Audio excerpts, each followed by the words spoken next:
Radhe Radhe class 12 के सभी students को जो इस वीडियो को देख रहे हैं।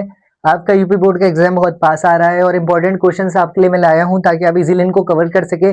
कम से कम टाइम में ज्यादा से ज्यादा हमें समझना है, तो एकदम इजी लैंग्वेज में हम इनको समझेंगे। ट्रेडिशनल सिक्योरिटी का मतलब क्या होता है बच्चों? ट्रेडिशनल सिक्योरिटी का मतलब होता है प्रोटेक्शन। प्रोटेक्शन मतलब सुरक्षा, प्रोटेक्शन ऑफ कंट्रीज। एक देश की किन किन चीजों की सुरक्षा ट्रेडिशनल सिक्योरिटी के अंदर आती है? तो सबसे पहली बात करें देश की सुरक्षा में, सबसे पहले सॉवरेनिटी आती है। क्या आती है?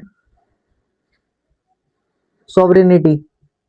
सॉवरेनिटी का मतलब होता है फ्रीडम, एक कंट्री की आजादी, एक कंट्री की फ्रीडम, अपने डिसीजंस लेने की पावर। जैसे बात करें भारत की, तो इंडिया एक सॉवरेन कंट्री है। सॉवरेन कंट्री का मीनिंग क्या है? इंडिया किसी पे डिपेंड नहीं है अपने डिसीजंस लेने के लिए। हम किसी देश पे निर्भर नहीं है। हमारे डिसीजन जो भी है, पॉलिटिकल हो, इकोनॉमिक हो, हम खुद लेते हैं। तो हम क्या है? एक सॉवरेन कंट्री है। कई ऐसे देश हैं जिन आज भी अपने डिसीजंस के लिए कई देशों पे डिपेंड है, तो उनको हम सॉवरेन नहीं कह सकते। तो प्रोटेक्शन ऑफ कंट्रीज सॉवरेनिटी, पहली चीज क्या आ जाएगी? देश की सॉवरेनिटी का प्रोटेक्शन, उसकी फ्रीडम का प्रोटेक्शन। अब दूसरा क्या है? टेरिटरियल इंटीग्रेशन। टेरिटरियल इंटीग्रेशन मतलब क्या है बच्चों? टेरिटरियल इंटीग्रेशन मतलब जो हमारे बॉर्डर्स है उनकी सुरक्षा, यानी जो भी हमारे बॉर्डर्स हैं उनकी सुरक्षा। टेरिटरियल इंटीग्रेशन किससे? सुरक्षा की बात करें तो उन बाहरी ताकतों से जो हमारे देश पर हमला कर सकती है, तो उनसे सुरक्षा की बात किस में आती है? ट्रेडिशनल सिक्योरिटी में आती है। तो दूसरा पॉइंट हो गया टेरिटरियल इंटीग्रेशन, जिसका मतलब होता है हमारे देश के बॉर्डर सुरक्षित रहने चाहिए। और तीसरा पॉइंट इंडिपेंडेंस। तीसरा पॉइंट इंडिपेंडेंस। तो तीसरा आ गया इंडिपेंडेंस, देश की आजादी। तो ये तीन चीजों की सुरक्षा एक देश की, protection of countries sovereignty, territorial integration, independence from किससे? किससे सुरक्षा? Military threats. किससे बच्चों? मिलिट्री थ्रेट से। मतलब वो आर्मी के थ्रेट्स हमें जो दिए जाते हैं हमारे देश को हमला करने के लिए, अपनी आर्मी की पावर दिखाई जाती है विदेशों द्वारा या बाहरी देशों द्वारा, तो उनसे प्रोटेक्शन किन किन चीजों को लेके? एक देश की सॉवरेनिटी को लेके, एक देश के टेरिटरियल इंटीग्रेशन को लेके, बॉर्डर्स की सुरक्षा को लेके, और तीसरा देश की आजादी को लेके, इंडिपेंडेंस को लेके। ये आता है ट्रेडिशनल सिक्योरिटी में। इतना क्लियर हो गया? ट्रेडिशनल सिक्योरिटी का मतलब है कि एक देश की सुरक्षा जो रिलेट करती है उसकी सॉवरेनिटी से, उसकी टेरिटरियल इंटीग्रेशन से और उसकी इंडिपेंडेंस से। इतना क्लियर हो गया? फ्रॉम मिलिट्री थ्रेट्स, जो भी मिलिट्री थ्रेट्स, जो भी आर्मी थ्रेट्स, या एक तरीके से उनको धमकियां दी जाती हैं अपनी आर्मी द्वारा कि अपने देश की इस चीज को हटाओ वरना हम अपनी आर्मी भेज देंगे। जैसे बड़े बड़े सुपर पावर्स ये काम करती हैं, आप बहुत अच्छे से जानते हैं। तो ये क्या हो गया? Traditional security. अब ट्रेडिशनल सिक्योरिटी के कुछ मेन कंपोनेंट्स होते हैं, आइए उनको समझते हैं। एकदम इजी लैंग्वेज में आपको समझा रहा हूँ, देखिए कोई ऐसी लैंग्वेज में यूज नहीं कर रहा हूँ जो आपको समझ ना आए। तो हम बहुत इजी लैंग्वेज में ये चैप्टर समझ रहे हैं और उम्मीद है आपको मैं समझा भी पा रहा हूँ शायद बुकिश लैंग्वेज को ना यूज करके। तो मेन फीचर्स को समझते हैं, मेन कंपोनेंट्स को समझते हैं बच्चों, जो ट्रेडिशनल सिक्योरिटी में क्या की जाती है, यूज की जाती है। मेन फीचर्स क्या है? पहला है स्टेट सेंटर्ड। पहला क्या है?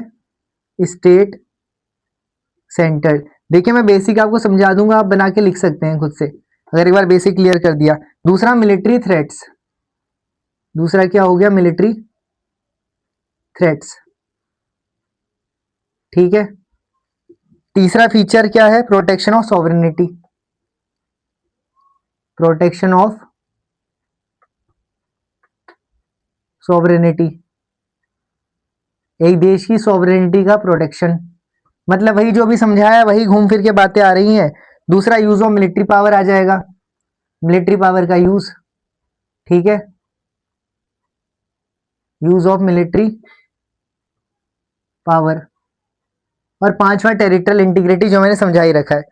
अब मेन आपका क्या होता है? स्टेट सेंटर्ड मतलब स्टेट रिस्पॉन्सिबल होता है, यानी आपका जो देश है वो रिस्पॉन्सिबल है, आपकी गवर्नमेंट रिस्पॉन्सिबल है किस लिए?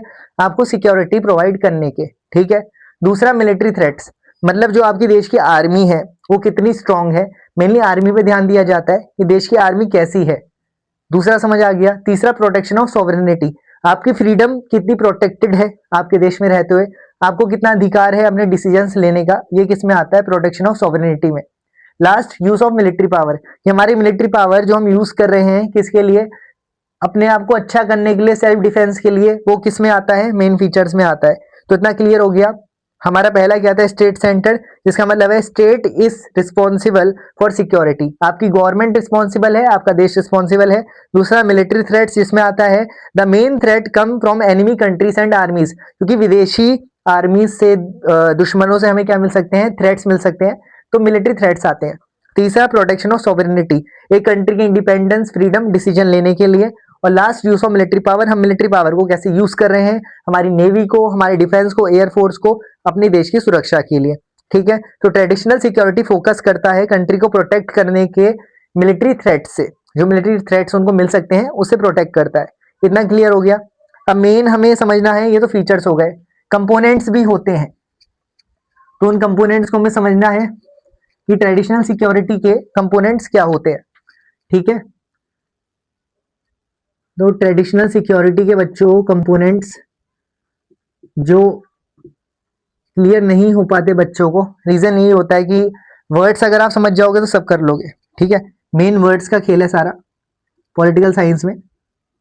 डेट्रेंस, पहला वर्ड क्या है, deterrence. Okay, second word balance of power, तो कुछ रट्टा नहीं मानना है, मैं एकदम इजी लैंग्वेज में आपको समझा दूंगा ताकि वो क्लियर हो जाए, और उस लैंग्वेज में समझ के आप आंसर्स को बना के क्या कर सकते हैं, लिख सकते हैं। तीसरा अलायंस बिल्डिंग, तीसरा अलायंस बिल्डिंग, एकदम आसान लैंग्वेज में कर रहे हैं, कुछ ऐसा हार्ड नहीं है कि आपको समझ ना आए, क्योंकि अभी मैं अगर इसको समझा दूंगा आपको बहुत इजीली सब क्लियर होने वाला है।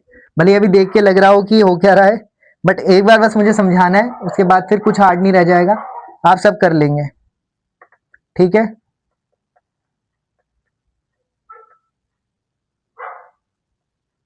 ठीक है, अब एक एक वर्ड को मैं समझाता हूं। ठीक है, पहला वर्ड क्या है, डेट्रेंस। डेट्रेंस का मतलब क्या होता है, अपने देश को बचाना, प्रोटेक्ट करना मिलिट्री पावर से। अगर कोई एनिमी कंट्री अटैक करने वाली है तो हम उनको अपनी पावर दिखाएं, ये दिखाएं कि हमारे पास भी ताकत है, हम पे हमला करने से पहले आपको 10 बार सोचना पड़े, उसको डेट्रेंस कहते हैं, कि हम इतने ताकतवर है कि हम पे हमला करने से पहले दुश्मन 10 बार सोचे। इसराइल की तरह, इसराइल के पास क्या है, डेटरेंस है, क्योंकि भाई वो ऐसा देश है कि वो जवाबी कार्रवाई बहुत जल्दी करता है। ठीक है, वो चुप नहीं रहता, तो डेटरेंस क्या है, इस कंट्री का बहुत अच्छा है। समझ आया, तो डेटरेंस मतलब अपने देश को क्या करना, पूरी तरीके से इतना पावरफुल बना लेना कि अपनी कंट्री के लिए आप क्या करो, पूरी तरीके से अच्छे से उसको अपने आप को समर्पित कर पाओ। दूसरा balance of power, balance of power का मतलब क्या होता है, no country becomes too powerful compare to others, मतलब अपनी कंट्री को इतना पावरफुल कर लो कि कोई कंपेयर ना हो। It maintains peace and prevents domination, जो डोमिनेशन है दूसरी कंट्रीज का उसको रोकना, ये किस में होता है, बैलेंस ऑफ पावर में। तीसरा अलायंस बिल्डिंग, मतलब कंट्रीज ग्रुप बना लेती है, पार्टनरशिप कर लेती है, क्या करने के लिए, अपने आप को बचाने के लिए। ठीक है, जैसे नेटो, नेटो का अलायंस है, तो अगर उन पर अटैक होता है तो ये अलायंस एक साथ खड़े हो जाएंगे एक दूसरे की रक्षा के लिए, इसको हम कहते हैं अलायंस बिल्डिंग, ग्रुप बना लेना, कंट्रीज ग्रुप बना लेती हैं। तीसरा आर्म कंट्रोल्स, वेपन्स का जो प्रोडक्शन है, जो हथियार इस्तेमाल हो रहे हैं किसके लिए, विनाश के लिए, उसको कंट्रोल करना, उसको कम करना, ये आर्म्स कंट्रोल में आता है। डिसआर्मामेंट का मतलब यही होता है कि वेपन्स को कम से कम यूज किया जाए और पीस को प्रमोट किया जाए, शांति को प्रमोट किया जाए। तो कंपोनेंट समझ आ गए। डेटरेंस मतलब अपनी कंट्री को इतना पावरफुल बना लो कि कोई अटैक करने से पहले सोचे। ठीक है, deterrence means preventing attack by maintaining strong military power. इतना क्लियर हो गया। बैलेंस ऑफ पावर मतलब means no country becomes too powerful compare to others, कोई भी देश एक दूसरे से पावरफुल ना हो, सब बराबर चले, सब बराबर मात्रा में क्या हो, पावरफुल हो। ये नहीं कि एक ही देश पावरफुल हो रहा है तो बाकी को उसके आगे झुक के रहना पड़ेगा। तो बैलेंस ऑफ पावर मतलब इक्वल बैलेंस बनाना। तीसरा डिसआर्मामेंट, जैसे मैंने बताया कि आप वेपन्स को कंट्रोल करते हो, रिड्यूस करते हो, न्यूक्लियर पावर वगैरह ये ना बढ़ाए। अलायंस बिल्डिंग मतलब ग्रुप बनाना, देश अपना ग्रुप बना लेंगे, क्या करने के लिए, अपने आप को प्रोटेक्ट करने के लिए। आर्म्स कंट्रोल मतलब हथियार का कम से कम यूज करना, वॉर के लिए, पीस मेंटेन करना। तो उम्मीद है ये 2 क्वेश्चंस अभी मैंने जितने समझाए समझ आए होंगे। ऐसे ही आपके लिए क्वेश्चंस लाता रहूंगा। लाइक कीजिए, सब्सक्राइब कीजिए, शेयर कीजिए। राधे राधे।